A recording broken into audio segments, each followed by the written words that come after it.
Bab 039. Duduklah, ucap Rai, tapi satu kata itu bukan untuk Tamara, melainkan untuk Lisa. Canggung. Sampai akhirnya Sam yang bangkit. Silahkan Nona, ucap Sam pula, memberikan tempat duduknya untuk Tamara. Sam sudah sangat biasa dihadapkan pada situasi seperti ini. Tamara pun harusnya telah terbiasa juga, namun Lisa, gadis itu tentu merasa tak nyaman. Terima kasih untuk makan siangnya Tuan, saya akan permisi, ucap Lisa, lagi-lagi dia menundukkan kepalanya sebagai tanda hormat. Saya permisi Nona, pamitnya pada Tamara, dan Tamara pun menjawabnya dengan anggukan. Baguslah kalau sadar diri, batin Tamara. Tunggu, ucap Rai saat Lisa mulai mundur untuk pergi. Seketika kembali menghentikan pergerakan gadis berkacamata itu. Kamu mau makan siang? Aku sudah selesai, jadi makanlah sendiri. Aku akan meminta Lisa untuk mengantarku kembali ke ruangan, tutur Rai, bicara pada Tamara. Sebuah kalimat panjang yang membuat wanita cantik itu menganga. Bagaimana bisa Rai memperlakukannya seperti ini? Setidak berharga ini. Namun Tamara tak bisa berbuat banyak, hanya bisa mengangguk kecil. Sementara Lisa, bukannya tersanjung dengan sikap Rai tapi malah merasa tak enak hati. Apalagi selama ini, Tamara tak pernah mengganggunya seperti Rafaela. Rai, Sam dan Lisa akhirnya pergi dari sana. Meninggalkan Tamara yang rasanya ingin membanting meja. Tiba di kamarnya. Ternyata langkah mereka berpapasan dengan Dr. Melia yang ingin memeriksa keadaan Rai. Tiap 2 minggu sekali dia memang rutin memeriksanya. Biasanya datang saat pagi, namun baru sempat siang ini. Dan melihat Dr. Melia datang, Sam adalah orang yang senyumnya paling lebar. Bak Gayung bersambut, orang yang dia kejar kini datang dengan sendirinya. Sebuah kode pun langsung dia berikan pada sang tuan, memegang kepalanya sendiri melirik ke arah dokter berwajah dingin itu. Rai paham, dia mengedipkan matanya pelan. Dia tahu, Sam memintanya untuk mengambil rambut wanita tua itu. Saat itu Dr. Melia tidak datang sendiri, dia datang bersama dengan Dr. Helmi dan Dara juga. Dr. Melia, bisakah Anda membantu saya untuk naik ke atas ranjang? Pinta Rai. Itu adalah tugas Lisa dan Dara, namun dia meminta pada Dr. Melia. Biar saya yang bantu Anda Tuan. Lisa dan Dara berucap bersamaan. Kali ini aku ingin Dr. Melia, sudah lama rasanya tidak bertemu dengan beliau, balas Rai, lengkap dengan senyumnya yang khas, senyum yang di mata Lisa terlihat seperti senyum mesum. Namun di mata Dara, senyum itu sangat mempesona. Baiklah, saya akan membantu Anda, balas Dr. Melia kemudian. Membuat Rai dan Sam sama-sama menghembuskan nafasnya lega. Saat Dr. Melia membantu Rai, pria itu dengan cepat menarik helaian rambut di kepala dokter wanita ini. Melia bisa merasakannya dan langsung menatap Rai. Maaf dok, salah pegang, ucapnya dengan selengekan. Sementara Melia tak mengindahkan itu, ingin Rai segera aman duduk di atas ranjang. Saya bantu. Sam mengambil alih dengan cepat, tangan kedua pria itu pun saling bertransaksi dengan lincah. Sampai akhirnya 2 helai rambut Dr. Melia telah berada di tangan Sam. Gotcha. Sam membuang nafasnya dengan perlahan, kemudian mengambil langkah mundur untuk menjauhi semua orang. Tidak ingin usahanya dengan sang tuan menjadi sia-sia, dia pun dengan segera masuk ke dalam kamar mandi tanpa disadari oleh siapapun. Karena di saat Sam mengambil langkah mundur, Rai dengan segera mengambil perhatian semua orang. Pura-pura meringis merasakan sakit di bagian kaki, padahal sungguh kakinya berada dalam keadaan yang baik-baik saja. Masih terasa sakit? Tanya Dr. Melia dan Rai menggeleng pelan, menciptakan kesan bahwa dia masih menahan rasa sakit. Tentang bersandiwara adalah keahlian Rai pula. Dr. Melia kemudian melakukan pemeriksaan umum. Dara dan Lisa pun bergantian menyampaikan progres kesehatan sang tuan muda. Hampir 20 menit pertemuan itu dan akhirnya usai. Dokter Melia dan semua tim 5 keluar, memberi kesempatan Rai untuk beristirahat. Dan setelah semua orang keluar, Sam mengunci pintu kamar itu rapat-rapat lalu menghadap pada sang tuan. Seketika raut wajah di antara keduanya berubah jadi serius. Tak ada sedikit pun gurat raut wajah yang tercetak, keduanya sama-sama menunjukkan wajah yang datar. Segera kirim kedua sampel itu, aku tidak ingin menunggu terlalu lama. Baik tuan. Pastikan tidak ada yang mengusik tes DNA itu, minta anak buah Zack yang pergi dan mengutus semuanya, kamu tetap di rumah sakit ini. Baik tuan. Setelahnya Sam pergi, meninggalkan Rai sendirian di sana. Berkubang dalam kenangan yang kembali dia ingat dengan jelas. Resa, gumam Rai. Andai kamu Lisa, apa yang harus aku lakukan?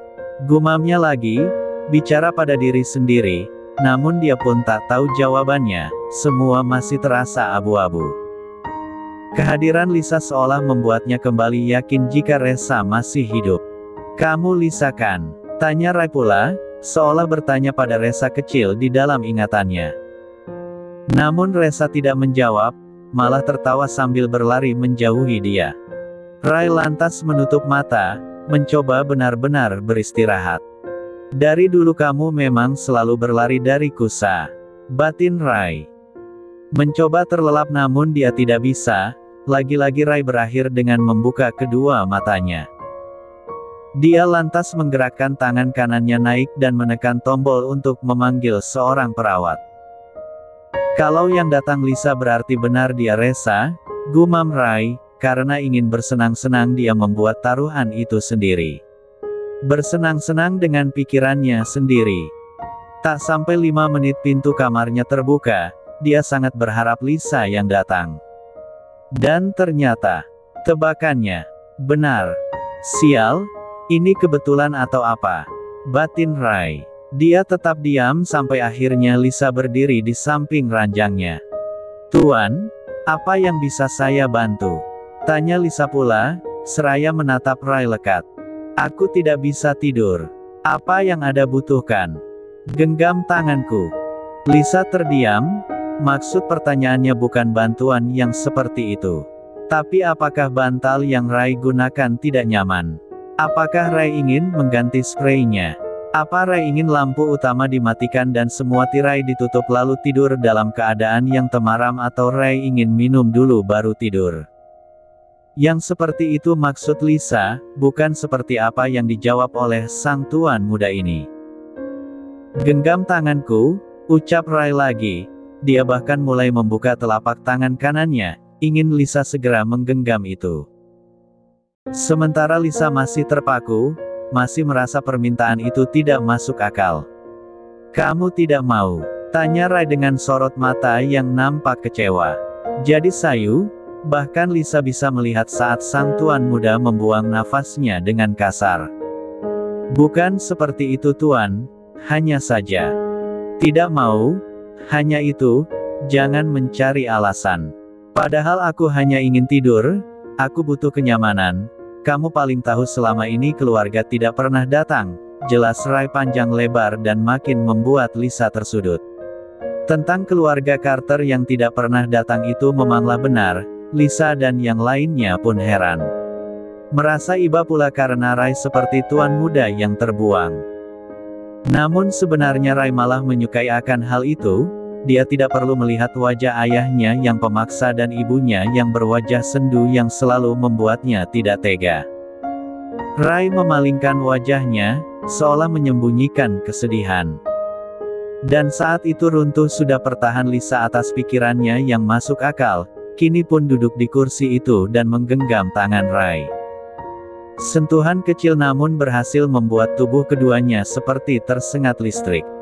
Dek. Jantung mereka pun sama-sama berdenyut sesaat. Seolah ada rasa yang diam-diam menyelip masuk ke hati mereka masing-masing. Lisa pun tak menyangka jika rasa berdesir seperti ini akan dia rasa, padahal dalam benaknya dia hanya menganggap Rai sebagai pasien. Sementara Rai yang merasakan getaran itu, dengan segera menggenggam erat tangan Lisa, bahkan menautkan jemari mereka. Dia menutup matanya dan semakin mendalami perasaan itu. Makin dia selami hatinya sendiri. Kenyamanan yang benar-benar nyata ketika dua menggenggam Lisa. Saking nyamannya Rai bahkan memeluk tangan itu, membuat tubuh Lisa bergerak jadi semakin dekat. Namun Lisa tak bisa buka suara, karena Rai sudah menutup mata. Terus seperti itu sampai Lisa mendengar suara dengkuran halus dari Rai. Gadis berkacamata itu mulai mengangkat wajahnya dan menatap Rai yang sudah terlelap, namun pelukan pada tangannya masih terasa cukup kuat. Lisa menatap lekat wajah pria itu, dia pindai wajah Rai satu persatu. Ini adalah kali pertama Lisa memandang Rai seintens ini. Tampan, terasa tak asing dan familiar, namun dia tidak tahu pernah melihat di mana. Ini semua seperti dejavu, seperti pernah terjadi di masa lalu dan kini kembali terulang. Resa, gumam Rai tanpa sadar. Dan satu kata itu mampu Lisa dengar dengan jelas. Dek, seketika jantung Lisa tersengat, seperti ribuan jarum menurun jantungnya secara bersamaan. Nama itu, bagaimana bisa keluar dari dalam mulut Rai? Tidak, aku tidak salah dengarkan. Dia menyebut namaku. Resa, benarkan. Batin Lisa, kini dia mulai tidak tenang. Lisa berniat menggoncang tubuh pria itu, berniat untuk membangunkannya dan memperjelas ini semua. Namun niatnya urung ketika dia menyadari satu hal. Di dunia ini tak ada satupun orang yang boleh dia percaya. Siapa yang tahu Rai ada di pihak siapa? Bagaimana jika dugaan awalnya adalah benar, jika Rai terlibat dalam rencana pembunuhan itu? Lisa kembali gamang, perlahan dia menarik tangannya mencoba lepas. Namun dengan cepat Rai menahan. Jangan tinggalkan aku Sa, jangan lagi, gumam Rai tanpa sadar, dan mendengar gumaman kedua Rai itu, kini membuat Lisa merasakan satu hal. Hatinya berdebar bukan karena merasa terancam, namun karena dia merasa nyaman. Kancing jas yang disimpan Mama mungkin adalah bukti bahwa keluarga kami saling mengenal, Carter dan Dude. Dan Rai bukanlah musuh, mungkinkah dia pelindungku? Lamunan Lisa buyar ketika dia melihat pintu ruangan ini terbuka.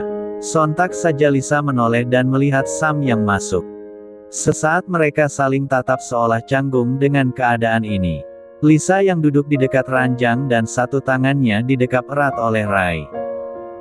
Sam berkedip-kedip, merasa telah masuk di waktu yang salah, namun dia tidak bisa mundur, akhirnya tetap maju dan menghampiri ranjang pula. Maaf Tuan Sam. Sam memberi isyarat Lisa agar tetap diam, tidak perlu menjelaskan apapun. Tetap saja berada di posisi seperti itu dan membuat sang tuan nyaman. Tapi sebenarnya Lisa bukan mau menjelaskan itu. Sebenarnya dia ingin berganti posisi. Gantian Sam yang memegang tangan Rai. Pasalnya, pasien Lisa bukan hanya Rai seorang, dia masih memiliki banyak pasien di rumah sakit ini. Tuan, saya mohon dengarkan saya dulu, ucap Lisa dengan berbisik. Dan Sam tidak menjawab, hanya menatap Lisa semakin lekat. Saya masih punya pekerjaan yang lain. Saya harus segera pergi, jadi saya mohon gantikan posisi saya di sini, pinta Lisa, bicara pelan dengan raut penuh permohonan. Waktunya hanya akan terbuang sia-sia jika terus duduk seperti ini, sementara banyak hal yang bisa dia lakukan. Namun mendengar itu Sam tidak langsung menjawab, dia malah berpikir keras bagaimana caranya agar gadis berkacamata ini tetap di sini. Sampai akhirnya Sam menemukan sebuah ide. Dia akan buat Lisa menjadi perawat pribadi sang tuan. Ya, harusnya seperti itu kan? Batinnya, lalu tersenyum kecil merasa idenya itu sangat brilian. Jangan banyak bergerak, tetaplah di sini. Aku akan mengajukan kamu sebagai perawat pribadi Tuan Rai. Jadi kamu tidak perlu merawat pasien yang lain, hanya fokus saja pada tuanku. Terang Sam dengan senyum yang semakin lebar, senyum yang terlihat seperti senyum iblis bagi Lisa. Pasalnya selama ini Sam selalu berwajah datar, tajam atau dingin, tapi kini pria itu malah tersenyum lebar. Senyum itu tidak pantas berada di wajahnya, batin Lisa. Dan setelah mengatakan itu Samuel kembali keluar dari ruangan ini dan menuntaskan apa yang sudah dia rencanakan. Sementara Lisa membuang nafasnya dengan kasar. Coba kembali melepaskan tangannya namun tidak bisa, malah Rai semakin memeluknya erat. Lisa melihat wajah Rai yang terlihat tak nyaman dalam tidur siangnya itu. Seolah pria ini tengah mengalami mimpi buruk. Refleks, Lisa pun menggerakkan tangan kirinya untuk mengelus kepala pria itu. Lembut dia coba kirimkan ketenangan. Seperti sedang menjadikan seorang bayi. Jiwanya yang selalu melayani selalu tak tega melihat orang lain merasa susah. Andai pria ini bukan Rai, dia pun akan melakukan hal yang sama. Dan sentuhan lembut dari tangan Lisa itu benar-benar mampu membuat Rai tenang. Di nizam mimpinya Resa berlari meninggalkan dia, namun kini gadis kecilnya itu telah kembali dan mengelus puncak kepalanya dengan sayang. Resa berkata, bahwa dia tidak akan pergi lagi. Rai tersenyum lebar di dalam mimpinya. Namun di kehidupan nyata Lisa hanya mampu melihat senyum kecil yang terukir di bibir pria ini. Dan melihat senyum itu, Lisa tertegun. Seperti kembali mengingatkannya pada sesuatu. Kenapa, tiap kali aku bersama Tuan Rai seolah ada sesuatu yang ingin aku ingat. Tapi tidak bisa, batin Lisa. Kemudian kedua matanya mendelik saat dia menyadari satu hal. Tentang hipnoterapi yang dilakukan oleh kedua orang tuanya. Apakah kenangan itu yang ingin aku ingat? Dek, apa Mama menghapus tentang Rai? Jantung Lisa makin bergemuruh hebat. Di saat pria ini terlelap seperti ini, banyak sekali hal yang dia temukan. Lisa kini bukan hanya mengelus kepala Rai, namun tangannya turun menyentuh wajah pria itu. Terlalu banyak teka-teki yang dia punya tentang pria ini. Seolah takdir memang sengaja menghubungkan mereka. Masih menatap lekat Rai dan menyentuh wajahnya. Tiba-tiba pintu kembali dibuka oleh Sam. Kembali membuat keadaan canggung bagi keduanya. Terlebih Lisa kini terlihat lebih intim dengan sang tuan. Dengan kikuk, Lisa pun menarik tangannya untuk menjauhkan dari wajah Rai. Maaf Tuan. Aku sudah mengurus semuanya. Mulai hari ini kamu adalah perawat pribadi Tuan Rai, jadi tidak perlu cemaskan pasienmu yang lain. Terang Sam hingga membuat Lisa mendelik.